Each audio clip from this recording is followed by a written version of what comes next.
KPSC ಕಚೇರಿಗೆ ಕರವೇ ಕಾರ್ಯಕರ್ತರಿಂದ ಮುತ್ತಿಗೆ ಪ್ರಶ್ನೆ ಪತ್ರಿಕೆಯಲ್ಲಿ ತಪ್ಪು ಕನ್ನಡದಲ್ಲಿ ಪರೀಕ್ಷೆಗೆ ನಿರಾಕರಣೆಗೆ ಆಕ್ರೋಶಗಳು ವ್ಯಕ್ತವಾಗ್ತಾ ಇದೆ।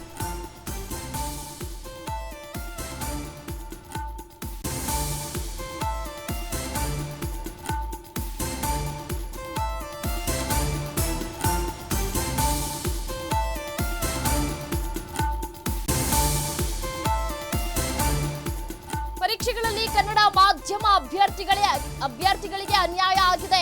ನ್ಯಾಯಕ್ಕಾಗಿ ಆಗ್ರಹಿಸಿ ಕರವೇ ಕಾರ್ಯಕರ್ತರು ಹೋರಾಟವನ್ನ ಮಾಡ್ತಾ ಇದ್ದಾರೆ। ಮುತ್ತಿಗೆ ಹಾಕುವುದಕ್ಕೆ ಯತ್ನಿಸಿದಂತಹ ನೂರಾರು ಕಾರ್ಯಕರ್ತರನ್ನ ವಶಕ್ಕೆ ಪಡೆದುಕೊಳ್ಳಲಾಗಿದೆ। ಕರವೇ ಕಾರ್ಯಕರ್ತರನ್ನ ಬಸ್ಗೆ ತುಂಬಿದ್ದಾರೆ ಪೊಲೀಸರು। ಕನ್ನಡ ಮಕ್ಕಳಿಗಾಗಿ ಜೈಲಿಗೆ ಹೋಗೋದಕ್ಕೂ ಸಿದ್ಧ ಅಂತ ಹೇಳಿ ಘೋಷಣೆಯನ್ನ ಕೂಗಿ ಧಿಕ್ಕಾರವನ್ನ ಕೂಗಲಾಗಿದೆ। ಕೆಪಿಎಸ್ಸಿಗೆ ಧಿಕ್ಕಾರ ಅಂತ ಹೇಳಿ ಘೋಷಣೆಗಳನ್ನ ಕೂಗಿ ಆಕ್ರೋಶಗಳನ್ನ ವ್ಯಕ್ತಪಡಿಸಲಾಗ್ತಾ ಇದೆ।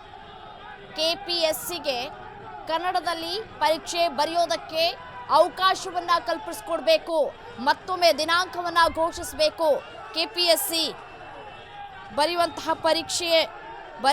ಪರೀಕ್ಷೆಯನ್ನ ಬರೆಯುವಂತವರು ಕೂಡ ಕನ್ನಡದಲ್ಲಿ ಬರಿಬೇಕು, ಅವಕಾಶ ಮಾಡಬೇಕು ಅನ್ನುವಂತಹ ಆಗ್ರಹಗಳು ಕೇಳಿ ಬರ್ತಾ ಇದೆ।